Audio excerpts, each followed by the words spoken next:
Let me in. Just kidding. Welcome. Oh, I'm sorry. I know. I got the Fiend gloves on. Well, I'll do my proper introduction now. Hello, everyone.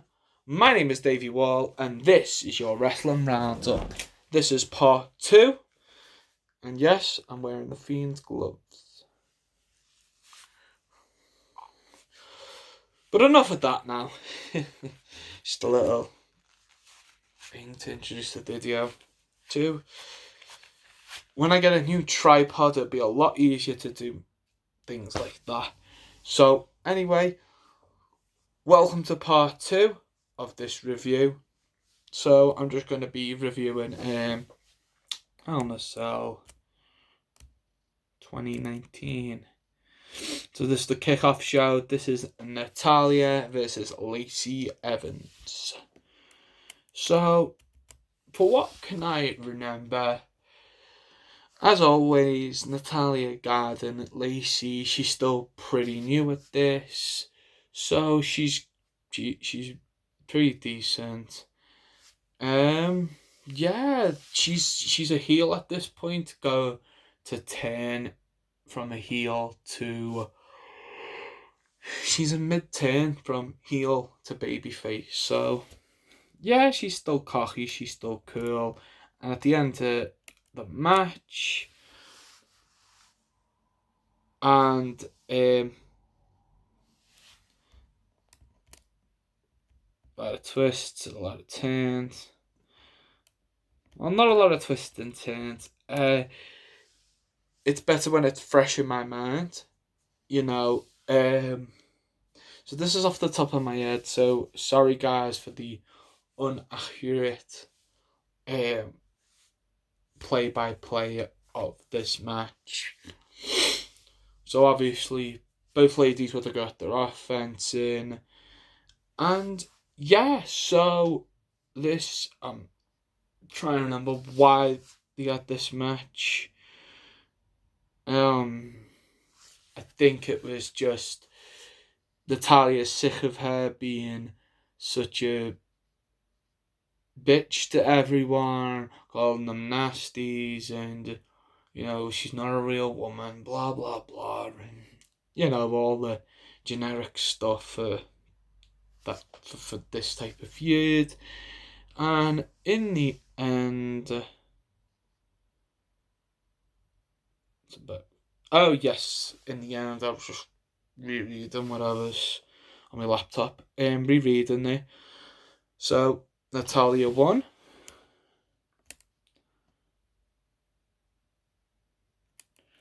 So Natalya defeated Lacey Evans. So this is the Hell in the Cell match for the Raw Women's Championship. So it's going to be Becky Lynch, aka The Man, versus The Boss, Sasha Banks. So I remember bits of this match myself. So what I remember was just this crazy putting them into the cell, using the cell as a weapon. There's a crazy table spot. There's a crazy chair shot spot. It was just all chaos. What you were expecting inside the Hell in a Cell match. Not a lot of people liked it. It was okay. I guess it was creative. Sorry, sorry about that. It was creative. It was an alright match for what it was. I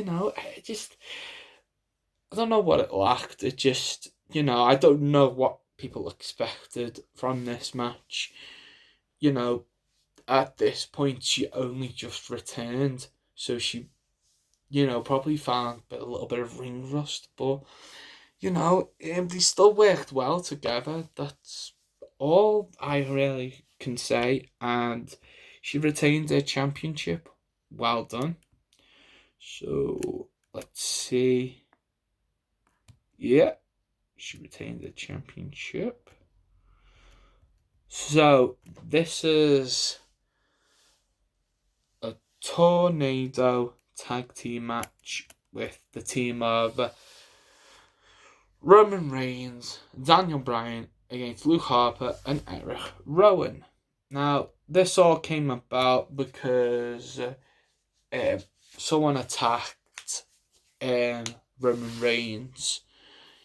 We don't know who it was. Some say it was Daniel Bryan. Others said it was Eric Rowan. There was other people as well. They should have built it a little bit more where he was. I think they're trying to the build was weird because Daniel Bryan is in the midst of being a heel here, but not quite transitioned back into a babyface. So it was an odd match as to what you expect, I reckon, because Roman Reigns and Daniel Bryan won. How dare you beat up Roman Reigns, and how dare Rowan accuse Daniel Bryan of ever being involved, and no, it was a good match. It was really decent. I don't know. I don't know. For what because of the build and the way it was built, it was shocked because the last time they'd done like a thing like this, it was simple, and the last time they done a thing like this, it was Austin getting attacked, but he had a general neck injury. This was just all part of the storyline. That style, the reason for the Austin getting attacked was part of his injury. He wanted time off, but made into a awkward situation. This is a lot better because we understood the story a bit more. It was actually backstage footage that we saw. Oh my god, what the hell's going on? Getting attacked. He was I think he was at the end of the feud with Samoa Joe, then him getting attacked in the car, getting attacked on SmackDown. It was pretty straightforward, but they could have done more with the storyline. That's why when I watched the match, don't get me wrong, I really enjoyed it. Don't get me wrong, I really enjoyed it. They could have done more with the story. That's all. That's all I'm saying.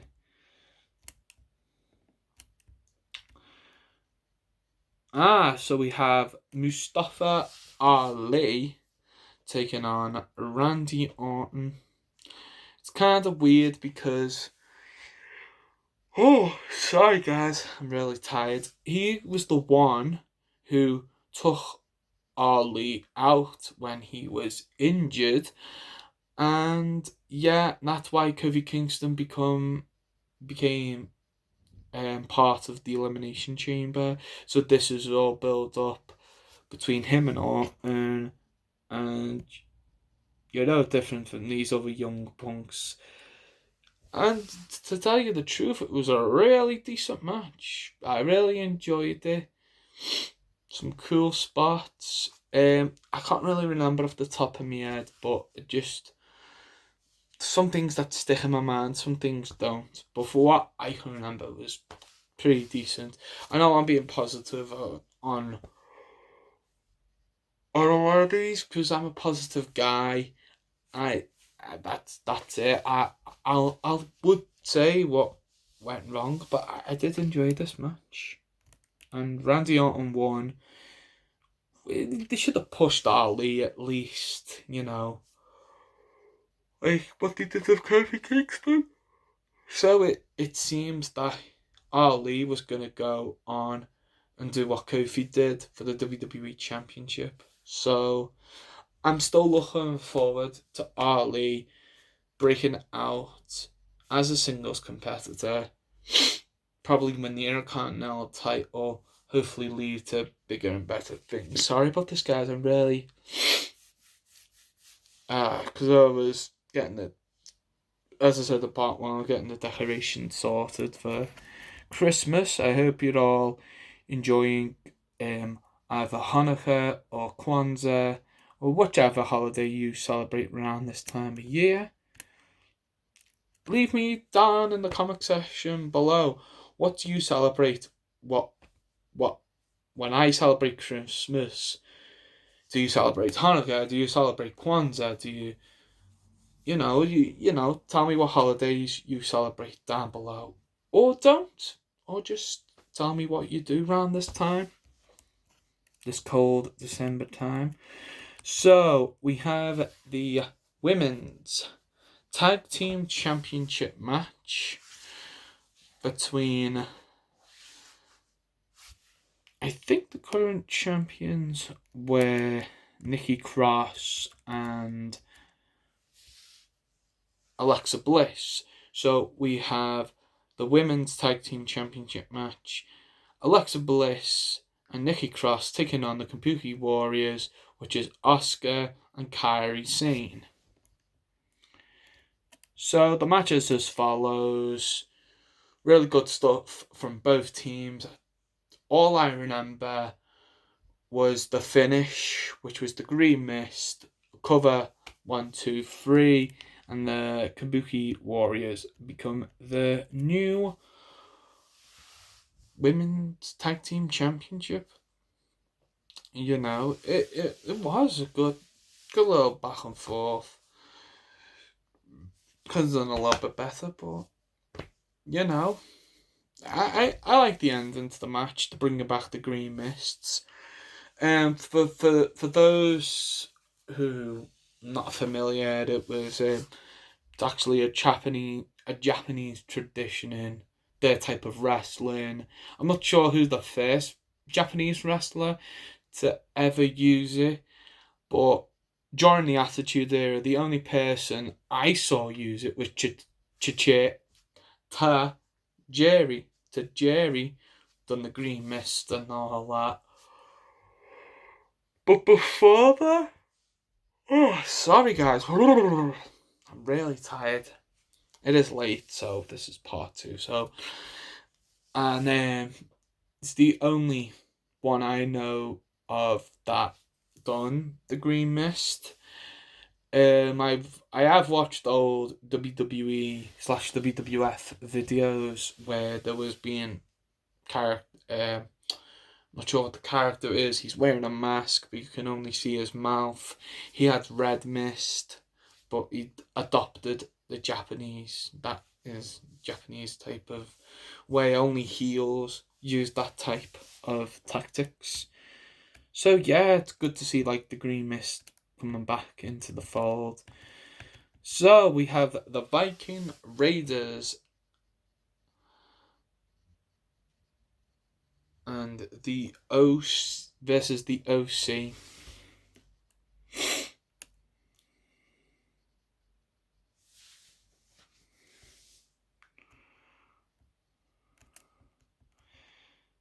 Yeah, for what I can remember from this match, there was the OC. I think it was a 6-man tag. Yeah, I think it was a 6-man tag. So we had the Viking Raiders and Braun Strowman to take on AJ Styles, Luke Gallows, and Carl Anderson. Yeah. So big 3 hairy dudes against the NWO. I mean the OC. I'm kidding. So according to this, the result was Braun Strowman Viking. So the Braun Strowman and the Viking Raiders defeat the OC.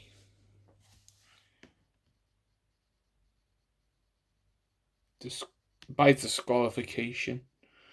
Very interesting because I was just reading that. And I can't remember because my brain, my mind's not that great. I have to do these videos when I see them, when I remember them. If I go back and watch it, I'll see why they got disqualified. I can't really remember, but it's a 6-man tag match, and they weren't really using Braun Strowman.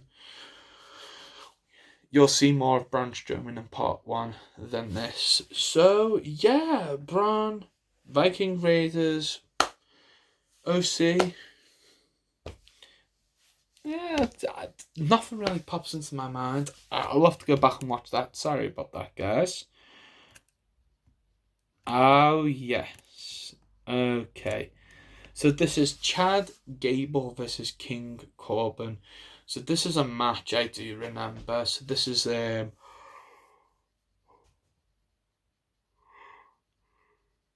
of like a match between I like this match between these two because the story is that Baron Corbin won the King of the Ring tournament, but he's been dishing, taking the PISS out of Chad Gable with his height, and when it's a kind of a generic storyline because there's been like those types of storylines in the past. So I apologize, guys. I apologize. Sorry, I'm just really tired. It's just the type of day, wherever it is, day, night, afternoon, wherever you are. It's nighttime here. It's probably why. But yeah, it was an alright match. A pretty decent match. A good flow. We got an. I'm not going to go back match by match. Okay, so I think this is he also attacked him a couple of weeks prior to the pay per view. I think it was on SmackDown. I'm trying to remember because I do remember the scepter being in play. So yeah, but also, yeah, it was an alright match. It's this match. It is what it is. And to everyone's surprise, Chad Gable won, and Corbin got his comeuppance in the end. So, well,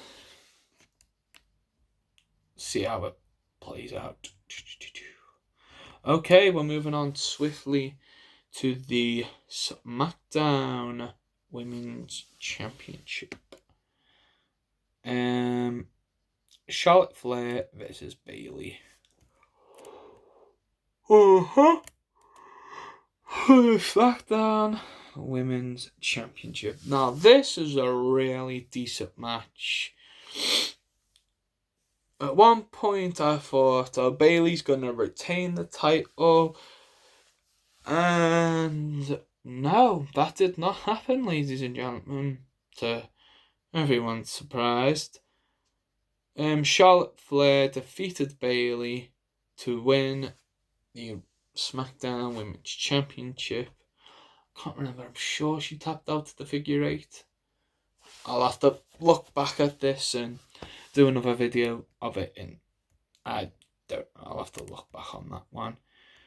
Okay, it's the men's Hell in a Cell match for the Universal Championship. This is why I done that one first and this one second, because I wanted to talk about why I talked about that first and explain after why they had to do what they had to do in the first place. So it starts off well.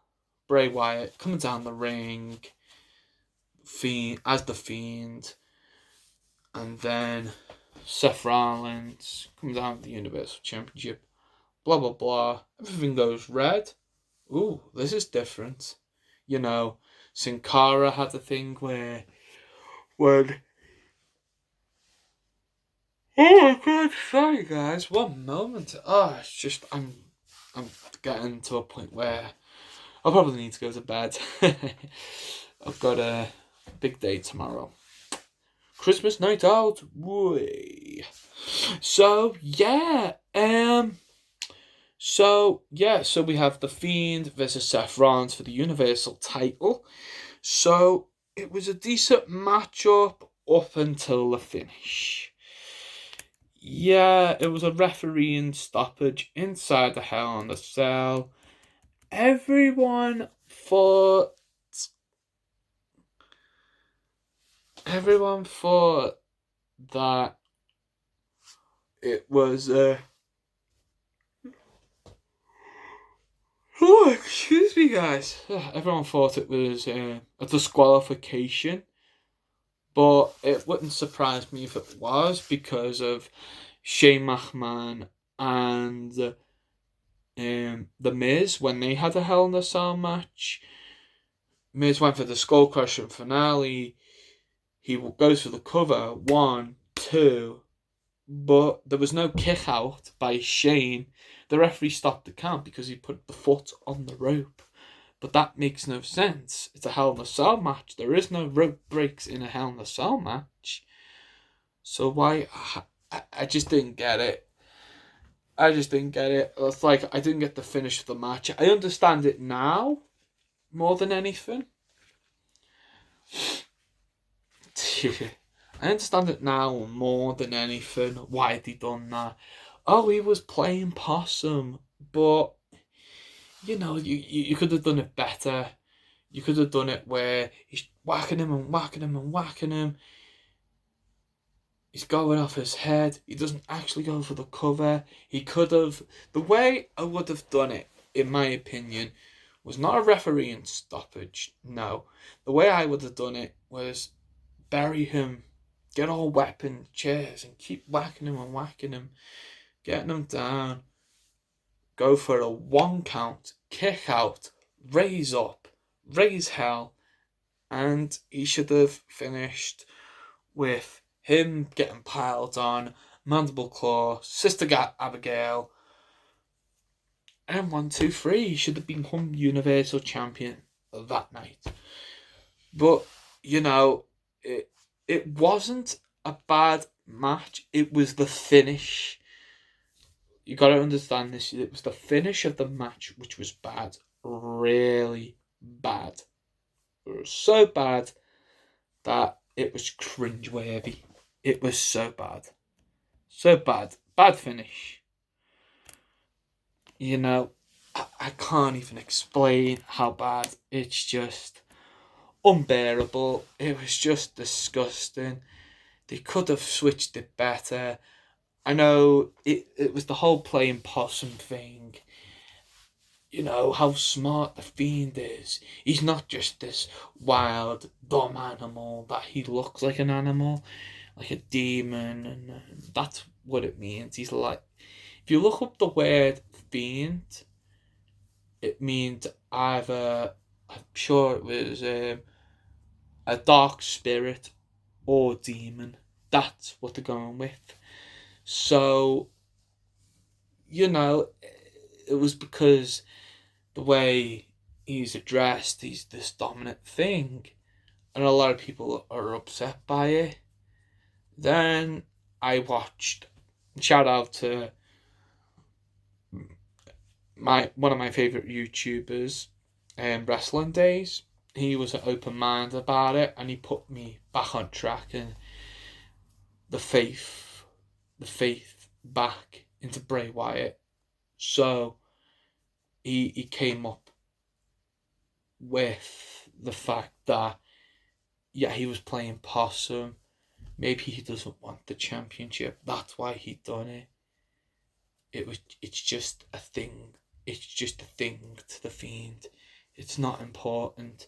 What's important is spreading misery. So that's what you gotta remember. It's one of them. Let's not think of him as the Undertaker. That's where people are getting the mistakes. Don't compare him to the Undertaker. He's not the Undertaker. He's Bray Wyatt. He's the Fiend. He operates differently to the Undertaker. Just because he has all these supernatural background to him, it does not compare to the Undertaker. He's different. He is different as different can be. But that was Hell in a Cell. And yes, it was a bit of a mess, but you know, they rectified it, as you'll hear in part one. I know I've done it back to front, but that's just because I am so positive in this video, and here I am, but I'm not. So there's a couple of things they could have done better. And just remember, everyone, all you gotta do is let me in. Bye.